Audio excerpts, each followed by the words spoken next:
Hello, sports fans, and welcome to the first ever broadcast of Heartland Championship Wrestling live on YouTube, brought to you by the Epic Sports Broadcasting Network. I am your host, Epic Dave, coming to you from the Dave Cave with four exciting matches. Today's house show is coming from Colorado Springs, Colorado, at the Air Force Academy campus, and it has been an exciting show so far. Our first four matches are in the books. In our opening contest, Roderick Strong scored a pinfall victory over Zack Sabre Jr. after delivering the Gibson driver. In our second match, it was Kenny Omega defeating Delirious after the Aoi Shudu.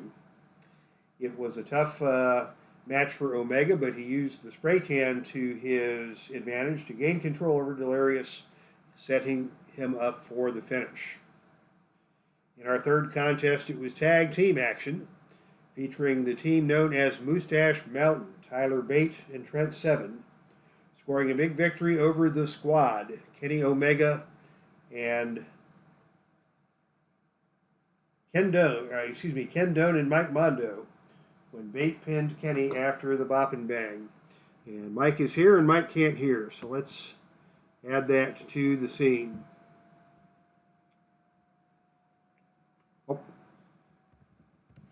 Oh, he just said I am here. Can you all hear me? Give me a thumbs up if you can hear the broadcast, and we will get things started. Our fourth match was a very exciting singles match from the NWA division. Ted DiBiase, the $1 Million Man, battled Sid Vicious to a wild double disqualification.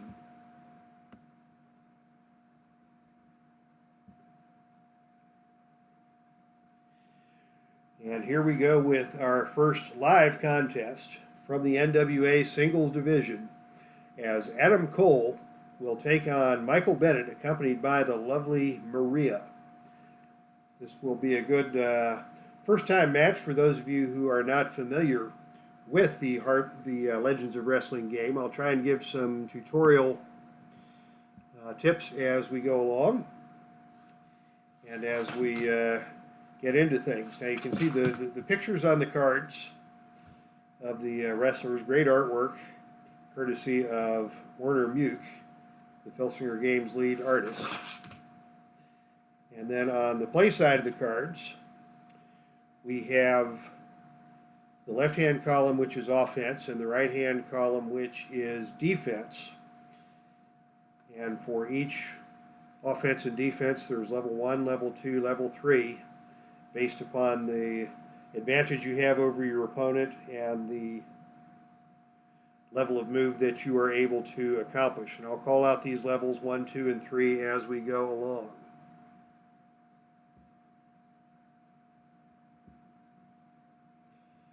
See if the pop-out chat helps me to, the pop-out chat seems to be a very nice feature. And this will help with, so here we go. Got the pop-out chat going so I can see what's happening in the chat room as we go along. So we've got the offense on the left, the defense on the right. At the bottom we have ratings for each wrestler: ropes, turnbuckle, ring, and death jump, and those will refer to the various charts which keep track of the action. Each wrestler is also rated on agility and power for situations where strength and athleticism will bear into the outcomes. So I have the two wrestlers set up here side by side. These big 10-sided die, I use these to track the fatigue ratings. And the fatigue ratings contribute to the pinfall chances. Adam Cole has a base pin rating of 2, which means that if he is pinned, he, on a roll of 3 or higher on 2 6-sided die, can kick out. So it takes snake eyes to pin Adam Cole on the first attempt. Now, with each succeeding pin attempt, or each time Cole gets a point of fatigue added. If he has 1 point of fatigue, the base rating becomes 3. 2 points of fatigue, the base rating becomes 4. So as the match goes along and the wrestler suffers more damage, then he becomes easier to pin. The pin rating is also affected by the finisher rating.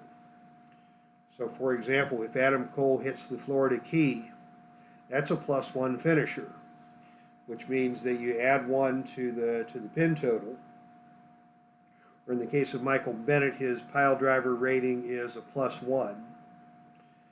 So if Adam Cole has 2 points of fatigue and Michael Bennett hits him with the pile driver, then the pin chance would be a 2 for the base rating, +2 for the fatigue, +1 for the finisher. So on a roll of 5 or lower, Adam Cole would be pinned. So that's how we do it with the pinfalls. There are other opportunities for us to refer to charts and to refer to other rules in the game, and we will teach those situations as they go along. Now, I tend to roll 2 dice at once. This makes the flow of the action go a little more quickly. As you can see, Adam Cole has a white 10-sider. Michael Bennett has a black 10-sider. So in situations where I have to choose from one wrestler or the other, I'll go light and dark, left and right. But on the average roll, I'm going to look at the light-colored die as the offense and the dark-colored die as the defense. And that keeps the flow of the match going. So for our first roll, we will roll for the initiative, or who gets to start off the match. The high roll wins, and Adam Cole will be represented by the lighter-colored die. And in this case, it is a 1-2. And so Michael Bennett gets the initiative starting off. So he will start off on level 1 offense. And on a roll of 6, he has a clothesline over the ropes. That is a power move. So this is where we compare the power. Michael Bennett's power rating is -1. Lower ratings are better. Adam Cole is a +1 power. So Michael Bennett is stronger than Adam Cole, and he is able to hit this clothesline over the ropes, which is a level 3 offensive move. So I read from level 3 of Adam Cole's defensive column, and the result is a hurt 2. So Adam Cole was hurt by that move, and that puts Michael Bennett on level 2 offense. And the roll of 6 is a box office smash for Michael Bennett. Hurt 2. Spinebuster 2. And that's a down 3 on Adam Cole's defense. So Adam Cole is down, and Michael Bennett has a chance to hit a big offensive move here. On this day 3, hurt 2. Back to level 2. Hammerlock clothesline choice F. So now we go to a choice chart. And this is another situation where we have to look at the relative strength and agility of both wrestlers. And we use the choice chart to do that. And on the choice chart, Bennett has the option of a running lariat level 3, which is 7 or lower plus or minus the power rating. The power rating is +1, so you can see where the +1 power rating is worse. So on a roll of 8 or lower, Mike Bennett can hit a running lariat level 3. And the roll is a 10, so he missed it. Adam Cole ducks away from the running clothesline, and he now takes over on level 2 offense. Cole throws Bennett into the ropes. So we go to the ropes chart. Bennett's rope rating is B. And on a roll of 4, lower rolls are better for the defensive wrestler. Bennett is thrown into the ropes. Cole sets for a back body drop, but Bennett stops, grabs him, and drops him with a spectacular pile driver. Bennett hits the Cole driver, hits the pile driver on Cole, and Bennett takes over on level 3 offense. And on a roll of 2, he has the option to throw Adam Cole out of the ring. Let's throw him out of the ring and see what happens. Both these men are ring A, which means they have tough skills outside the ring. And on a roll of 7, Bennett comes out of the ring to attack Adam Cole, and a wild brawler ups at ringside. The wrestler with the better ring rating wins the brawl and rolls on level 3 offense. In this case, the ring ratings are even, so Michael Bennett will stay on the defensive and take over on level 3 offense. On this day 3, hurt 2. Into the turnbuckle. Cole is a turnbuckle A, but on a roll of 9, Cole is smashed by a big kick from Bennett, and Bennett maintains level 2 offense. Spinebuster 2, dazed 1. Cole trying to man up and get back in control. Back body drop 2, power. Adam Cole 1. Adam Cole gets a level 1 reversal off his defensive card, and Cole will take over on level 1 offense. But on a roll of 2, Cole attempts a flying clothesline, which is a power move, and Bennett is stronger than Cole, so that move is not successful. That puts Bennett back on level 2 offense. Photo finish 3, hurt 2. Into the turnbuckle. Cole goes into the turnbuckle, he bounces back, and Bennett hits him with a hard kick. Bennett stays on level 2. Photo finish level 3, hurt 2. Hammerlock clothesline. Bennett needs a roll of 8 to complete this move, and he hits it for a hurt 2. Cole is a tough guy to keep down. Bennett's thrown a lot of moves at him, but Cole keeps coming back for more. Spinebuster, hurt 2. Cole is hanging tough. Spinebuster, dazed 1. Humiliating slap from Bennett, but Cole doesn't like that, and he's going to take over on level 1 offense. Running knee, choice B. And on a choice B, he can hit this move on a 7 or throw Bennett into the turnbuckle. We're going to go to the turnbuckle chart. Bennett is a B10. And on a B10, the wrestler with the better turnbuckle rating gets control and hits a big specialty move. Cole is a turnbuckle A, so he hits the big specialty move on Bennett, and it's Cole on level 3 offense. And on a roll of 6, he hits the Panama Sunrise, a +2 finisher. Our first pin attempt of the match. Bennett's pin rating is a 2, +2 for the Panama Sunrise.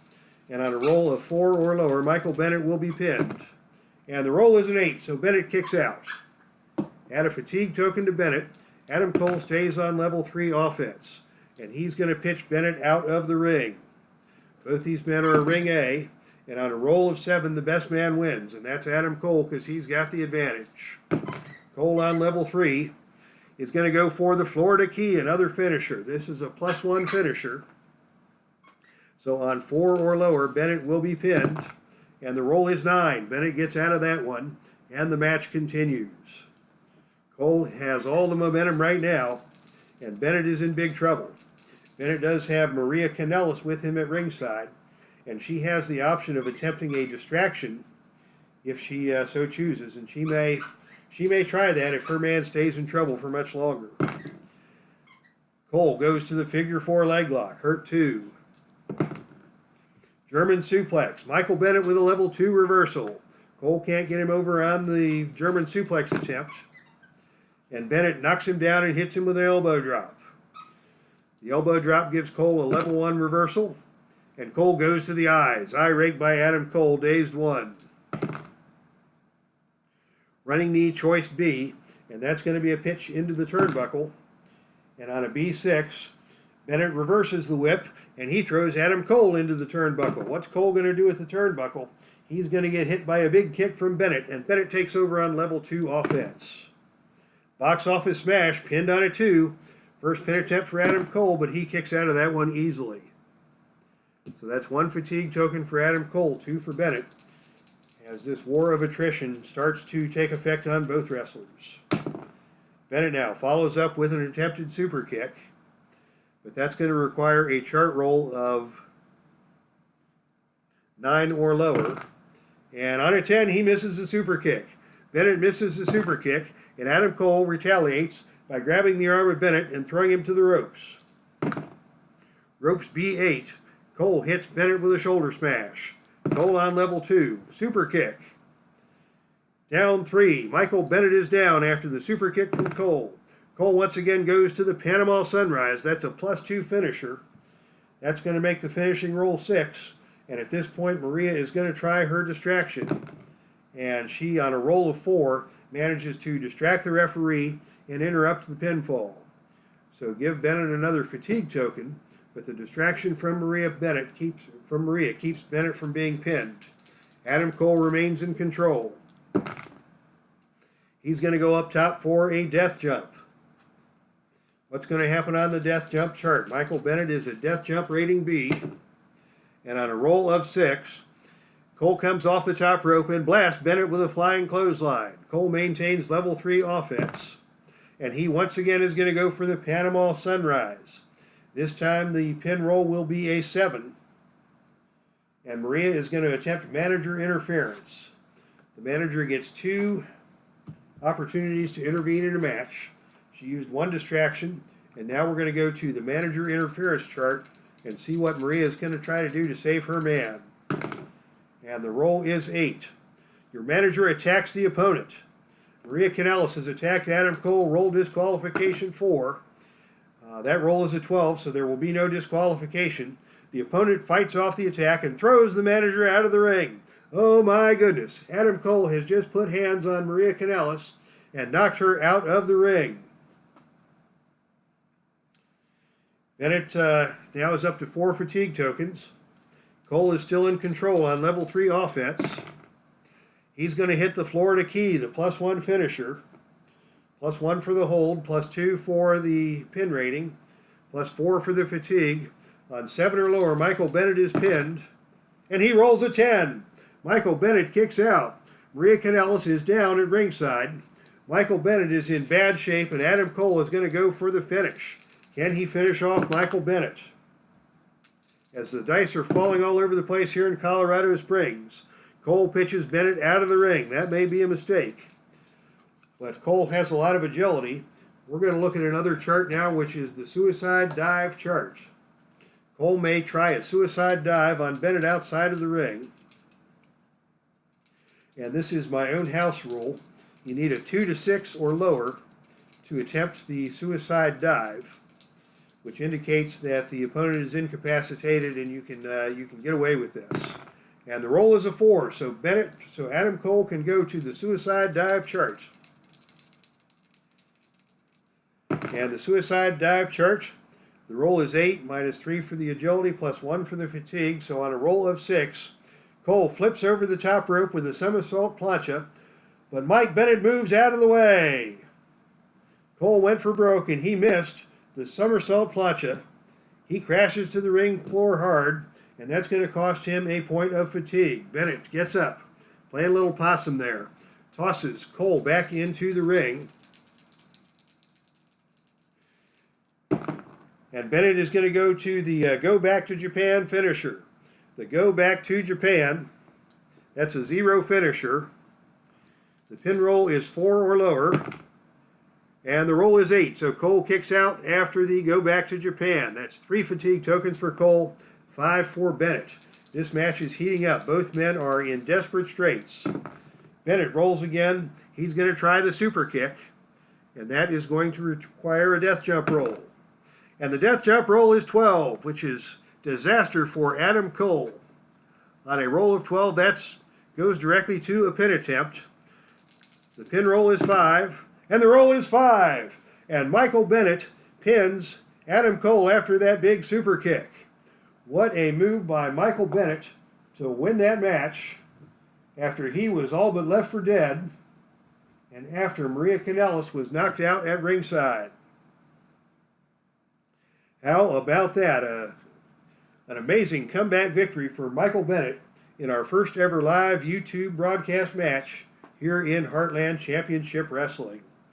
Bennett is at ringside helping Maria to her feet, and she is shaken up, but she is happy because her interference saved Michael Bennett in that match and allowed him to score a comeback upset win over Adam Cole in our first match of the night.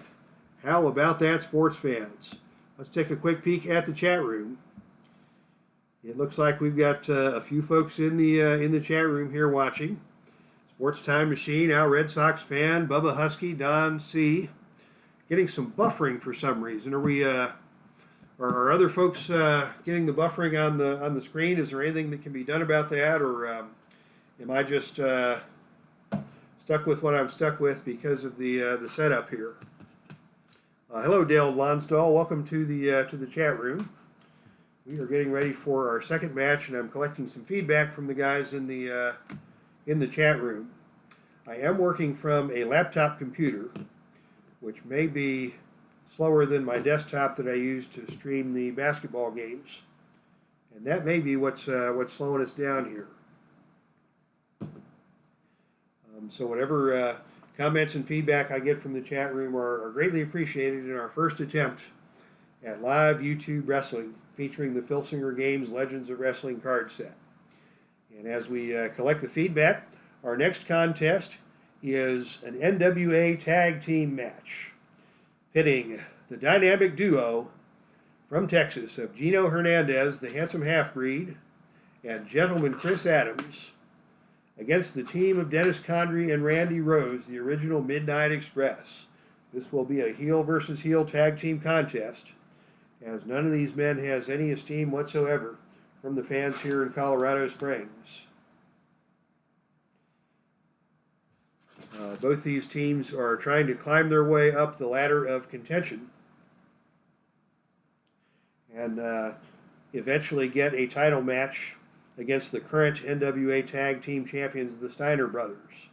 But right now, these are two of our lower echelon teams, and whoever loses this match is going to fall way down in the pecking order.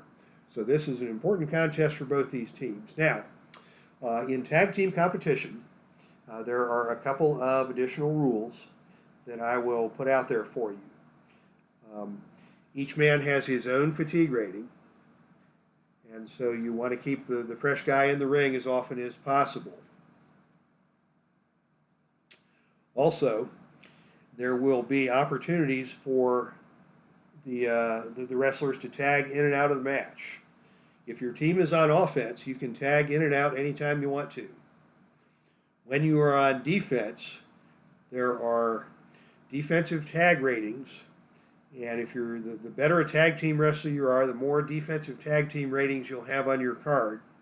And anytime you're on defense and you roll a tag rating, then on a roll of 2 to 6, you can tag out to your partner with the desperation tag. Both these teams are very accomplished, very well coordinated tag teams, so they will have lots of tag ratings and lots of opportunities to tag in and out as the need arises. As the match goes on, we'll also see opportunities for pin saves and opportunities for double teams, and we'll announce those as they come along. Each team will have 2 opportunities for pin saves that they can use throughout the match. So I will deploy these 4-sided die to keep track of the pin save opportunities. And with that, we'll get started. First, I'm going to roll to see which member of each team will open the match for their respective teams. For the dynamic duo, it will be Gino Hernandez to start things off. And for the Midnights, it will be Randy Rose. So Rose versus Hernandez, stepping out into the center of the ring to get things started. And the initiative roll goes to Gino Hernandez. What's he going to do? He's going to go for a forearm smash. That's an agility roll, and he has the advantage over Rose. So he connects with the forearm smash, and Randy Rose comes back with a level 1 reversal. Rose goes to the front face lock. That's an agility move, and Hernandez ducks away from that one, and that puts him on level 2 offense, and he goes right to the abdominal stretch. He dodged that face lock attempt and very cleverly moved behind Rose to slap on the abdominal stretch, and Rose already is in danger. That's a submission hold with a submission rating of 4. And oh, Randy Rose gives it up right away. The very first moments of the match, Gino Hernandez trapped Randy Rose in the abdominal stretch, and he forced Rose to give it up. That's one of those quirky rolls with a pinfall rating of only 4. I would never use a pin save in that situation. So we got the surprise finish with Hernandez taking out Randy Rose with the abdominal stretch in the opening sequence of the match. So what do I have to do in order to explain how that happened. This is where I can write some storylines. Maybe we can say that there was a distraction at ringside.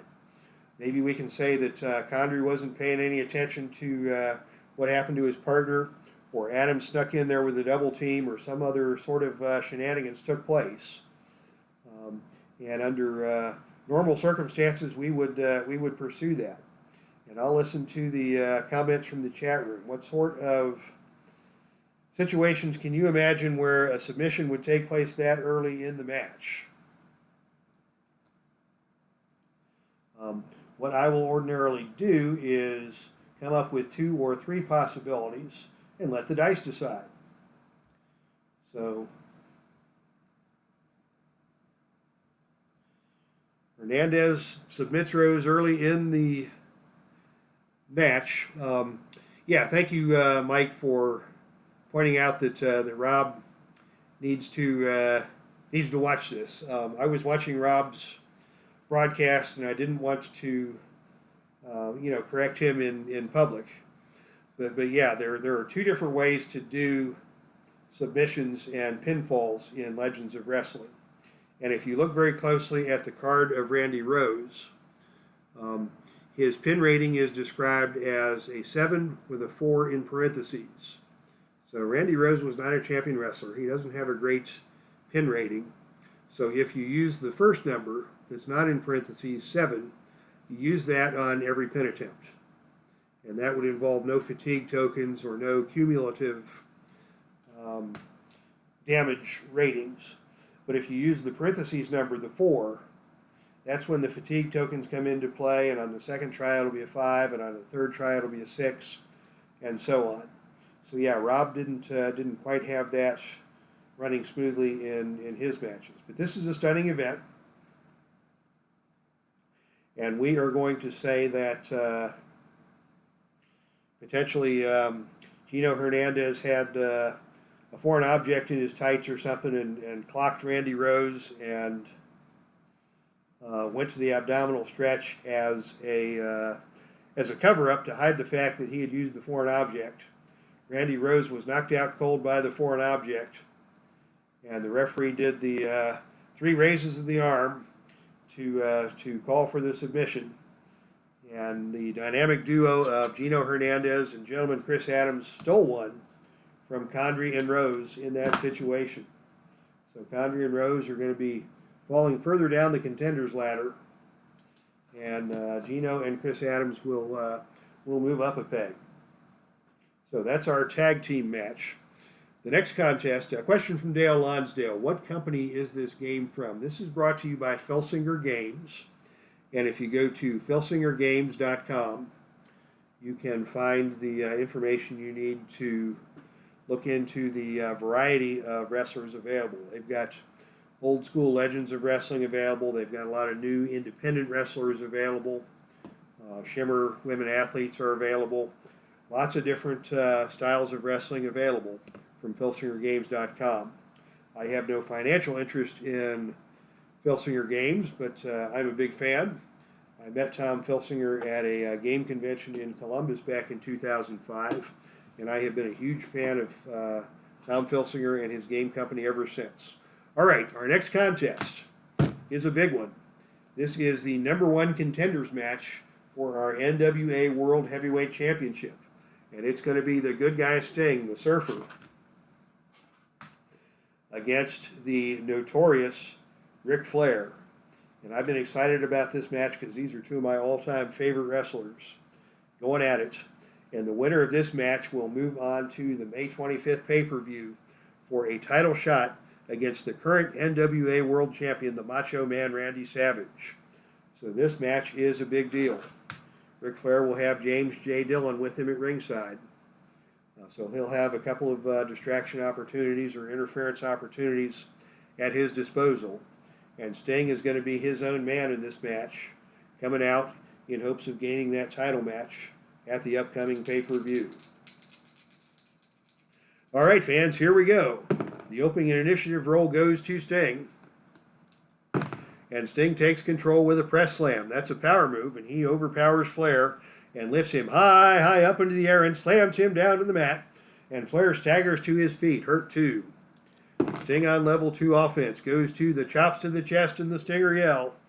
Flair backs off, and Flair takes over on level 1 offense, and he reaches up, gets Sting under the arm, and tries for the hip toss, but that's a power move, and Sting overpowers Flair. Flair cannot get him over. Sting on level 2 goes back to the chops to the chest, hurt 2. Chops to the chest again, hurt 2. And Sting with a rolling capo kick, and Flair is hurt 2. Chops to the chest, and Ric Flair gets a level 2 reversal. You can only chop on Ric Flair for so long before he is going to retaliate. And he comes back with a butt drop across the leg, and that is a level 2 with an asterisk. This is a very clever mechanic that they have devised for Ric Flair's card. The butt drop across the leg is one of the moves that Flair uses to set up the figure 4 leg lock. So I'm going to put a number 1 on Sting here on this 4-sided die. Under normal circumstances, the figure 4 leg lock is a 0 finisher. But each time Flair hits one of these moves, the finishing power of the figure 4 goes up a peg, up to as high as 4. So he's hit the butt drop across the leg. Sting is favoring the leg just a little bit, and that's going to make him a little more susceptible to the figure 4 leg lock later in the match. Flair maintains the offensive, and he goes with the thunderous chops. And that's going to be a pin rating for Sting, but the Sting pin rating is only 1, so he can't be pinned on a 2d6 roll, but he does take a fatigue token, and Flair has him trapped in the corner. He is working those chops. And Flair pitches Sting out of the ring. Sting escapes the ring. Flair is going to go out after him, and what's going to happen? And on the ring rating of B, Sting rolls a 3, and that's good for Sting. Sting grabs the opponent by the leg, drags him out of the ring, and smashes Flair into the turnbuckle post. Sting is hooting and hollering, and the fans are loving it as he smashes Flair into the ring post. Back into the ring. Sting on level 3 offense. He's going to go to the Scorpion Deathlock. Already, the Scorpion Deathlock is applied. That's a +3 finisher. Flair with a pin rating of 1. And on 4 or lower, Flair will be forced to give it up to the Scorpion Deathlock. But this roll is a 7, and that allows Flair to easily escape the Scorpion Deathlock in that situation. Sting tried to get it on, but Flair made his way to the ropes. Too strong to fall for that. That's 1 fatigue token for each wrestler. Now, and Sting is in control. Level 3 offense. He's going to go to the death jump. Sting is going to go to the top rope for the death jump. The death jump rating for Ric Flair is B. Flair is a B on defense. And on a roll of 9, Sting blasts Flair with a flying clothesline, and Sting maintains level 3 offense. Sting is going to go to the top once again. This time it's another 9 and another flying clothesline. Flair is in trouble, and Sting has all the momentum. He's going to go for the Scorpion Deathlock once again. That's a +3 finisher for a total finisher of 5. And now J.J. Dillon is going to attempt to cause a distraction. He can cause a distraction on a roll of 2 to 7, and the distraction is successful.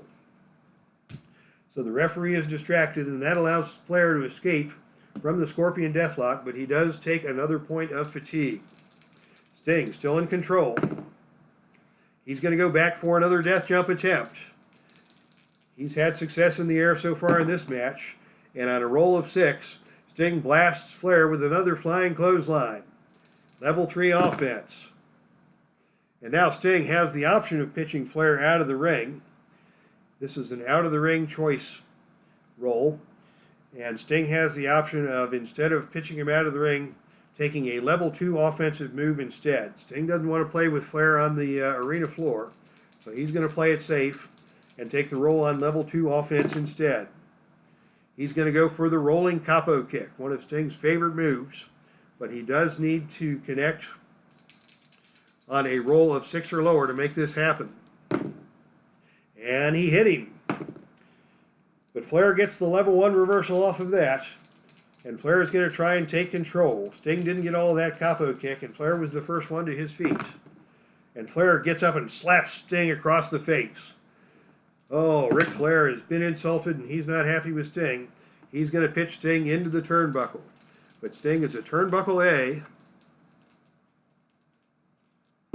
And on a turnbuckle A roll of 7, Sting reverses it. And he's going to send Flair into the turnbuckle. Flair is a turnbuckle B. And on a roll of 10, Sting comes up with a specialty move and flips Ric Flair out over the top rope. Flair falls out over the top rope, goes down, flops face first in the ring, and Sting is on level 3 offense. He's going to go back for another death jump attempt. And on a roll of 10, Sting climbs to the top rope, but Flair recovers, and a struggle takes place on the top rope. The wrestler with the better agility rating will win this struggle, and that is Flair. Flair has an agility of -2. Sting is only a -1, so Flair wins the battle on the top rope. He gouges Sting in the eyes and throws Sting to the canvas. Flair now has level 3 offense as Sting is down and hurt. And Flair is going to pitch Sting out of the ring. Action outside the ring once again. Several times this match we've been on the arena floor. Sting is a B outside the ring, and on a roll of 7, Sting is forced to crawl helplessly back into the ring to beat the 10 count. Flair's ready and waiting with another level 3 offensive move, and he is going to cover Sting and grab the ropes. Pin using ropes. It's a 0 finisher. Sting will be pinned on a roll of snake eyes, but he easily powers out of that attempt. And Flair stays in control. What's he going to do now? He's going to go to the suplex. A big, high vertical suplex. He's going to go for the cover once again. The pin roll is 3 or lower, and Sting once again kicks out. Flair going for the pin at every opportunity. What's he going to do now? He's going to go to the figure 4 leg lock. And as we saw, this is now a level 1 finishing hold. +3 for the fatigue, +1 for the pin rating. So on a roll of 5 or lower, Sting will be forced to tap out to the figure 4. And the roll is 5. How about that, wrestling fans? Ric Flair, the dirtiest player in the game, took advantage of Sting with that eye gouge off the top rope, and that set the momentum for Flair to come back with the figure 4 leg lock and a submission victory over Sting. So it will be Sting going to the sidelines and Ric Flair taking over as the #1 contender to the NWA Heavyweight Championship. And it will be Sting headed to the pay-per-view to take on Randy Savage on Memorial Day weekend with the NWA title on the line. How about that comeback by Sting? We saw J.J. Dillon getting involved. We saw Flair with the eye gouge. We saw action outside the ring. And in the end, it was Ric Flair, by virtue of the figure 4 leg lock, forcing the submission from the popular Sting and gaining the opportunity to wrestle for the NWA Heavyweight Championship. All right, ladies and gentlemen, it is time now for the main event of the evening. Scheduled for one fall with a 30-minute time limit. This match is for the Heartland Ladies Championship. Introducing first the challenger. From Punxsutawney, Pennsylvania, weighing in at 130 pounds, she is Britt Baker. Britt Baker surprised everybody by earning this title shot. Her opponent is the reigning and defending Heartland Ladies champion. She is a powerhouse from the state of Michigan, at a height of 5'7" and a weight of a lady never tells. We present to you the Heartland Ladies champion, Angelus Lane. So Britt Baker against the powerhouse Angelus Lane is going to have her work cut out for her. But let's see what this upstart challenger can do in our championship match in tonight's main event. The initiative roll is out, and Britt Baker takes the initiative. She is going to go for the running cross body, but that's a power move, and Angelus Lane has the power advantage. So Lane takes over on level 2 offense, and her first roll is going to be a choice roll on choice D. That's a Cobra Clutch suplex on a power roll of 9. with a power of +1, so on a 10 or lower, Angelus Lane will be able to hit the Cobra Clutch Suplex, and she nails it. And that's going to be a quick pinfall check for Britt Baker. Her pin rating is a 4, but she kicks out of that one. So an early power move by Angelus Lane has Britt Baker in trouble, and Angelus is on level 3 offense. She goes for the bing bang boom, the big body splash into the turnbuckle, and Britt Baker immediately is going to take that move and be knocked out of the ring. Britt Baker out of the ring. She is a ring B, and on a ring roll of B6, the opponent comes out of the ring and a wild brawl erupts. The wrestler with the better ring rating wins the brawl, and in this case, Angelus Lane is a ring A. So Angelus Lane will take the advantage and go back to the ring on level 3 offense. She's going to go for the angel lock. That requires a choice H roll, which is a death jump C. And on a roll of 10, she is able to connect on that angel lock and maintain control on level 3 defense. She goes to the bing bang boom once again, hurt 2. Into the turnbuckle. Britt Baker is a turnbuckle B.